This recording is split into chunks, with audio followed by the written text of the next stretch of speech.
ایرانی فوج کے ترجمان محمد اکرم مینیا کا کہنا ہے کہ ایران کا مشرق وسطی کے ہمسایہ ممالک کے ساتھ محاذ زراعی کا کوئی ارادہ نہیں۔ انہوں نے کہا کہ ایران ہمیشہ خطے کے ممالک کے ساتھ تعاون بڑھانے اور دوستانہ تعلقات قائم رکھنے پر زور دیتا رہا۔ ایرانی فوج کے ترجمان نے کہا کہ مسلح افواج کی اولین ذمہ داری ایرانی عوام کی سلامتی، مفادات اور وقار کا تحفظ ہے، اور وہ اس مقصد کے لیے ہر ممکن کوشش کریں گے۔ انہوں نے مزید کہا کہ خطے سے باہر کے ممالک کو ایران کے ساتھ باہمی احترام کی بنیاد پر تعلقات قائم کرنے چاہیے۔ ایرانی فوج کے ترجمان محمد اکرم مینیا کا کہنا ہے کہ ایران کا مشرق وسطی کے ہمسایہ ممالک کے ساتھ محاذ زراعی کا کوئی ارادہ نہیں۔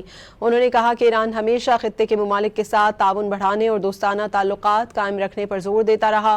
ایرانی فوج کے ترجمان نے کہا کہ مسلح افواج کی اولین ذمہ داری ایرانی عوام کی سلامتی، مفادات اور وقار کا تحفظ ہے، اور وہ اس مقصد کے لیے ہر ممکن کوشش کریں گے۔ انہوں نے مزید کہا کہ خطے سے باہر کے ممالک کو ایران کے ساتھ باہمی احترام کی بنیاد پر تعلقات قائم کرنے چاہیے۔ ایرانی فوج کے ترجمان محمد اکرم مینیا کا کہنا ہے کہ ایران کا مشرق وسطی کے ہمسایہ ممالک کے ساتھ محاذ زراعی کا کوئی ارادہ نہیں۔ انہوں نے کہا کہ ایران ہمیشہ خطے کے ممالک کے ساتھ تعاون بڑھانے اور دوستانہ تعلقات قائم رکھنے پر زور دیتا رہا۔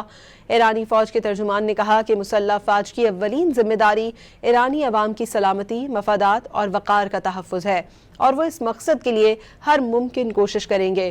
انہوں نے مزید کہا کہ خطے سے باہر کے ممالک کو ایران کے ساتھ باہمی احترام کی بنیاد پر تعلقات قائم کرنے چاہیے۔